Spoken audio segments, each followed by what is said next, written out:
मेरे प्यारे विद्यार्थियों, आज मैं श्रुति चौधरी, विभागाध्यक्ष मनोविज्ञान, रामलखन सिंह यादव महाविद्यालय रांची, आपको सामुदायिक मनोविज्ञान के बुनियादी मूल्यों के बारे में बताने का प्रयास करूंगी। पिछले व्याख्यान में हमने 7 बुनियादी मूल्यों की चर्चा की थी। उन सबों को विस्तार से यहाँ बताना चाहूंगी। इन 7 बुनियादी मूल्यों में सबसे पहला है व्यक्तिगत एवं पारिवारिक सकुशलता, इंडिविजुअल एंड फैमिली वेलनेस। सकुशलता या स्वस्थि बोध का अर्थ है शारीरिक और मानसिक स्वास्थ्य लाभ, जिसके अंतर्गत जीवन संतोष, व्यक्तिगत सकुशलता, तनाव मुक्त जीवन, सामाजिक संवेगात्मक कौशल, सकारात्मक संवेग तथा समुत्थान शक्ति या रेजिलियंस आदि गुण आते हैं। सामुदायिक मनोविज्ञान की यह मान्यता है कि व्यक्तिगत सकुशलता के लिए पारिवारिक सकुशलता एवं पारिवारिक सकुशलता के लिए व्यक्तिगत सकुशलता का होना आवश्यक है। परिवार के सदस्यों का स्वास्थ्य, बच्चों का स्वास्थ्य, बच्चों के सही पालन पोषण के तरीके इत्यादि से पारिवारिक सकुशलता निर्धारित होती है। यूं तो औपचारिक मनोविज्ञान में भी व्यक्तिगत एवं पारिवारिक सकुशलता पर बल दिया जाता है, किंतु सामुदायिक मनोविज्ञान में समुदाय के संदर्भ में व्यक्तिगत एवं पारिवारिक सकुशलता पर ध्यान देने की बात की गई है। व्यक्तिगत एवं सामाजिक सकुशलता को बनाए रखने के लिए सामुदायिक मनोविज्ञान में अनेक हस्तक्षेप कार्यक्रमों का निर्माण एवं क्रियान्वयन किया जाता है, जैसे सामाजिक आर्थिक विकास के लिए सामुदायिक कार्यक्रम, स्वास्थ्य संवर्धन जिसमें मानसिक और शारीरिक दोनों स्वास्थ्य शामिल हैं, उनके लिए परामर्श, स्वास्थ्य सहायता के लिए स्व सहायता समूहों का निर्माण इत्यादि। कहने का तात्पर्य यह है कि व्यक्तिगत एवं पारिवारिक सकुशलता के माध्यम से समुदाय की जीवन गुणवत्ता में वृद्धि करना सामुदायिक मनोविज्ञान का बुनियादी मूल्य है। दूसरा बुनियादी मूल्य जिसके बारे में पहले बात हमने की है, वो है खतरों से बचाव एवं स्वास्थ्य उन्नयन, risk prevention and health promotion. सामुदायिक मनोविज्ञान का दूसरा बुनियादी मूल्य है स्वास्थ्य उन्नयन और स्वास्थ्य के खतरों से बचाव। सामुदायिक मनोविज्ञान की यह मान्यता है कि स्वास्थ्य केवल बीमारियों का अभाव नहीं, बल्कि यह व्यक्ति के संपूर्ण शारीरिक, मानसिक, सामाजिक और आध्यात्मिक वेलबीइंग है। यही परिभाषा WHO ने भी स्वास्थ्य के लिए दी है, जिसे सामुदायिक मनोविज्ञान भी मानता है। संपूर्ण स्वास्थ्य को प्राप्त करने हेतु केवल उपचारात्मक उपागम ही कारगर नहीं होते, बल्कि बचाव या प्रिवेंशन महत्वपूर्ण होता है। इस बचाव के लिए व्यक्ति को स्वास्थ्य शिक्षा के साथ साथ स्वास्थ्य सेवाओं की उपलब्धता सुनिश्चित करना सामुदायिक मनोविज्ञान के बुनियादी मूल्यों के अंतर्गत आता है। बीमारी के हो जाने पर उनका इलाज से बेहतर है उनके बचाव के उपाय को अपनाना, ताकि बीमारियां हो ही नहीं, क्योंकि बचाव इलाज की तुलना में हमेशा मितव्ययी और आसान होते हैं। बीमारियों से बचाव के लिए सामुदायिक मनोविज्ञान में 3 रणनीतियों की चर्चा की गई है। पहला, व्यक्ति विशेष की क्षमताओं का विकास, जैसे सामाजिक कौशल, समस्या समाधान, रोग नियंत्रण आदि का प्रशिक्षण, ताकि लोगों के बीच तनाव प्रबंधन हो सके। दूसरी रणनीति सामाजिक है, जो समुदाय आधारित कार्यक्रमों के द्वारा जन चेतना जागृत करने पर, अवेयरनेस प्रोग्राम्स पर बल देती है। और तीसरी रणनीति के अंतर्गत निकट के एजेंट की सहायता ली जाती है। समुदाय में निकट के एजेंट से तात्पर्य उन लोगों से है जो अपनी भूमिका के कारण समाज के लोगों को प्रत्यक्ष संबंध में रहते हैं, अर्थात प्रत्यक्ष संबंध जो बनाए रखते हैं, जैसे माता पिता, शिक्षक, सामुदायिक स्वास्थ्य सेवक, प्राथमिक स्वास्थ्य की नर्सें और पुलिस इत्यादि। ये सभी एजेंट बीमारियों से बचाव का कार्य करते हैं या उस कार्य में सहायता पहुंचाते हैं। कई बार बचाव या रोकथाम के लिए तीनों रणनीतियों की मिलीजुली सहायता भी ली जाती है।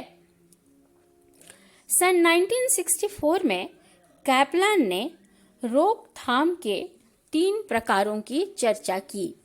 वे हैं प्राथमिक, द्वितीयक और तीसरे स्तर की।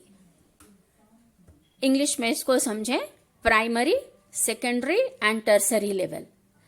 प्राथमिक स्तर या प्राइमरी लेवल में बचाव के कार्यक्रम आते हैं जिसमें स्वस्थ व्यक्ति को उत्तरोत्तर स्वस्थ रखने के लिए कदम उठाए जाते हैं, जैसे टीकाकरण करवाना। सेकेंडरी स्तर या द्वितीयक स्तर में, जिसको हम लोग आरंभिक हस्तक्षेप भी कहते हैं, इसमें प्रारंभिक प्रभावी इलाज किए जाते हैं। बीमारियों को इनके शुरुआत में ही खत्म करने की चेष्टा की जाती है ताकि गंभीरता और अवधि कम रहे। टर्शरी प्रिवेंशन या तीसरा प्रिवेंशन का स्तर है, तीसरा बचाव का स्तर जो है उसका लक्ष्य लंबी बीमारियों के हानिकारक प्रभावों को रोकना है। गंभीर बीमारियों वाले लोगों को लक्ष्य बनाकर यह कोशिश करना कि उनकी बीमारी आगे और न बढ़े। इस तरह सामुदायिक मनोविज्ञान में बचाव या रोकथाम को बुनियादी मूल्य माना गया है और इसलिए डाल्टन और उसके सहयोगी 2001 ने माना कि प्रिवेंशन या बचाव सामुदायिक मनोविज्ञान का केंद्रीय सिद्धांत या मूल्य है। तीसरा बुनियादी मूल्य है सशक्तिकरण एवं नागरिक सहभागिता, एम्पावरमेंट एंड सिटीजन पार्टिसिपेशन। रैपापोर्ट 1981 के अनुसार सशक्तिकरण सामुदायिक मनोविज्ञान का महत्वपूर्ण बुनियादी मूल्य है। कॉर्नेल एम्पावरमेंट ग्रुप 1989 ने सशक्तिकरण की परिभाषा उन संसाधनों तक पहुंच एवं उन पर नियंत्रण के रूप में दी है जो समुदाय के पहुंच से कभी परे था।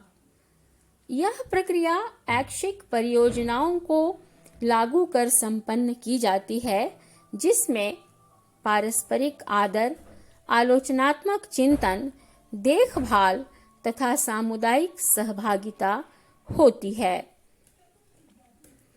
सशक्तिकरण के पीछे अवधारणा यह है कि कई सामाजिक समस्याएं इसलिए उत्पन्न होती हैं क्योंकि समाज में संसाधनों का असमान बंटवारा रहता है। इस असमान बंटवारे को समान बनाना तथा इसमें सारे समूह की सहभागिता सुनिश्चित करना सामुदायिक मनोविज्ञान के मूल्यों में एक है। सामुदायिक मनोविज्ञान समुदाय के हाशिए पर के लोगों जैसे वृद्ध, बच्चे, गरीब, अनुसूचित जातियां एवं जनजातियों के सशक्तिकरण की बात करते हैं।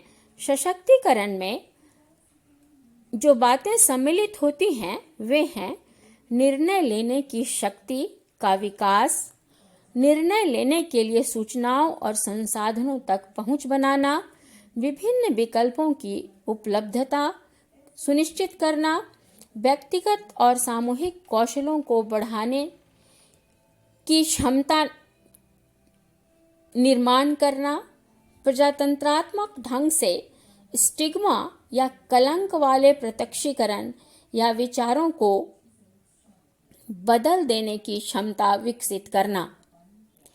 इस तरह सशक्तिकरण क्षमता निर्माण की ओर इशारा करता है समुदाय के लोगों और समुदाय विशेष को विशेष क्षमताओं से युक्त बनाना सशक्तिकरण और नागरिक सहभागिता का उद्देश्य है। चौथा जो बुनियादी मूल्य है वो है सामुदायिकता की मनोवैज्ञानिक भावना, साइकोलॉजिकल सेंस ऑफ कम्युनिटी। सामुदायिकता की भावना, यह सामुदायिकता की मनोवैज्ञानिक भावना के प्रत्यय को सर्वप्रथम 1974 में सेमर सारसन ने इंट्रोड्यूस किया था। सन 1986 में मैकमिलन एंड चेविस ने इस प्रत्यय पर अपने बृहत विचार theory of sense of community में अभिव्यक्त किए और सन 1990 में इसकी माप के लिए सेंस ऑफ कम्युनिटी इंडेक्स का भी निर्माण किया। सामुदायिकता की भावना को स्पष्ट करते हुए मैकमिलन एंड चेविस 1986 ने बताया कि सामुदायिकता की भावना से तात्पर्य उस भाव से है जिसमें समूह के सभी सदस्य यह भावना रखते हैं कि सारे सदस्य एक दूसरे के लिए और समूह के लिए भी महत्वपूर्ण हैं, तथा यह साझा विश्वास कि सदस्यों की आवश्यकताएं सामूहिकता के प्रति प्रतिबद्धता से ही पूरी की जा सकती है।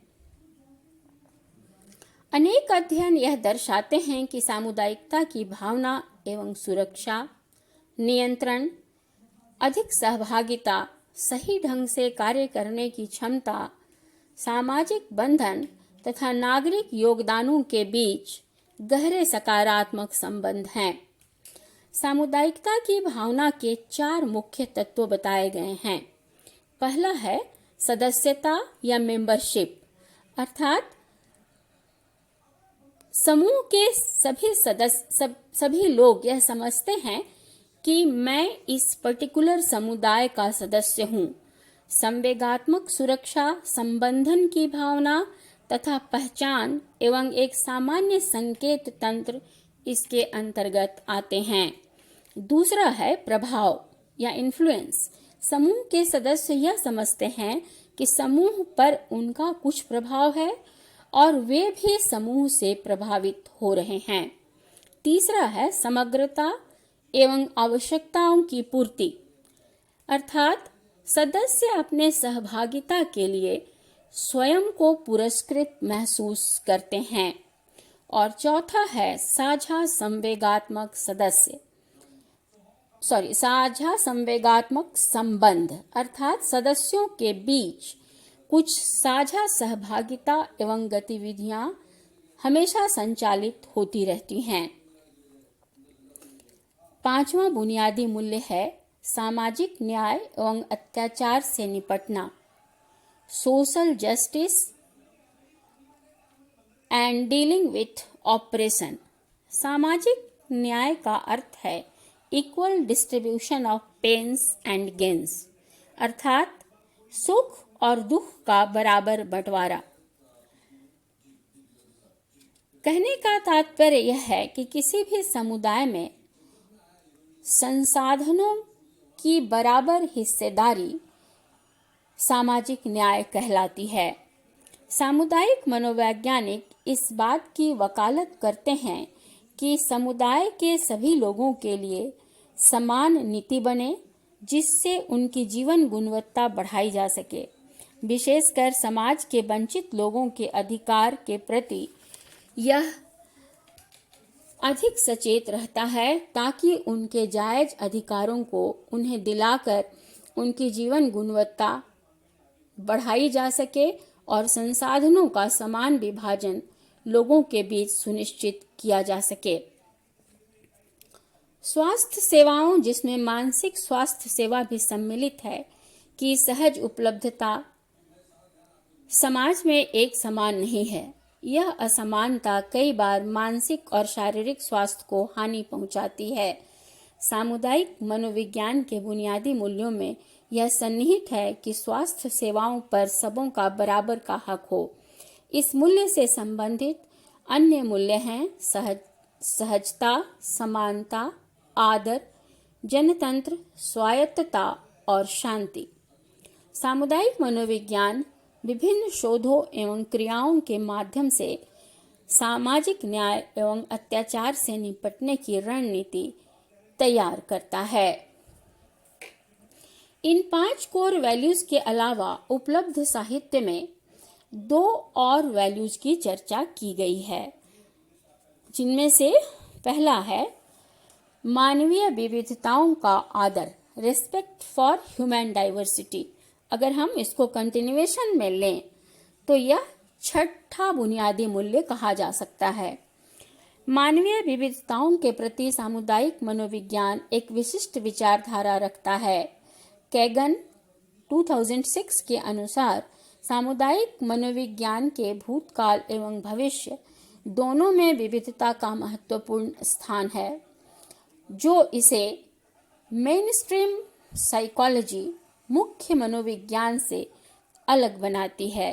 सामुदायिक मनोवैज्ञानिक विभिन्नताओं के प्रति सकारात्मक दृष्टिकोण रखते हैं। सामुदायिक विभिन्नताओं को एक एसेट के रूप में माना जाता है। समुदाय के सभी व्यक्तियों का, चाहे वह किसी जाति, धर्म, संस्कृति, लिंग, आर्थिक स्थिति या उम्र का हो, सबका ध्यान रखा जाता है और सबों की सकुशलता के लिए शोध एवं क्रियाएं की जाती हैं। 7वां और अंतिम बुनियादी मूल्य है अनुभवजन्य आधार या एम्पिरिकल ग्राउंडिंग। सामुदायिक मनोविज्ञान कई बार सामाजिक आंदोलन या सामाजिक क्रांति के जैसा प्रतीत होता है, किंतु वस्तुतः बात ऐसी नहीं है। सामुदायिक मनोविज्ञान अपने विषय वस्तु का अध्ययन उन्हीं वैज्ञानिक विधियों के द्वारा करता है जैसा कि अन्य विज्ञान करते हैं। निरीक्षण एवं प्रयोग के आधार पर वैज्ञानिक ढंग से समस्याओं को समझने का प्रयास किया जाता है। सामुदायिक मनोवैज्ञानिक वैज्ञानिक अनुभव एवं प्रयोगों के आधार पर विभिन्न विषयों पर अध्ययन करते हैं तथा नियमों एवं सिद्धांतों का प्रतिपादन करते हैं। वैज्ञानिक विधियों द्वारा प्राप्त प्रदत्त संग्रह किए जाते हैं, उनका सावधानी पूर्वक विश्लेषण किया जाता है और तब निष्कर्ष निकाले जाते हैं तथा बाद में इन निष्कर्षों का सामान्यीकरण किया जाता है। कहने का तात्पर्य यह है कि सामुदायिक मनोविज्ञान एक वैज्ञानिक ज्ञान की शाखा है और जो भी सामुदायिक मनोविज्ञान के ज्ञान हैं उनका अनुभवजन्य आधार है। अनुभव और प्रयोग, निरीक्षण के आधार पर ज्ञान प्राप्त किए जाते हैं। इस तरह ऊपर के 7 कोर वैल्यूज सामुदायिक मनोविज्ञान के शोध, उसके एक्शन तथा उसके इंटरवेंशन प्रोग्राम्स के गाइडिंग प्रिंसिपल या निर्देशक सिद्धांत हैं, जिन्हें ध्यान में रखकर सामुदायिक मनोवैज्ञानिक अपने सारे क्रियाकलापों की योजना बनाते हैं और उन्हें क्रियान्वित करते हैं। तो विद्यार्थियों, आज हमने DSC 3 के unit 2 core values of community psychology की पूरी जानकारी प्राप्त की। अब ये चैप्टर यूनिट 2 आज समाप्त हो गया। अगले लेक्चर में हम लोग कोर्स के आगे की बात करेंगे। धन्यवाद।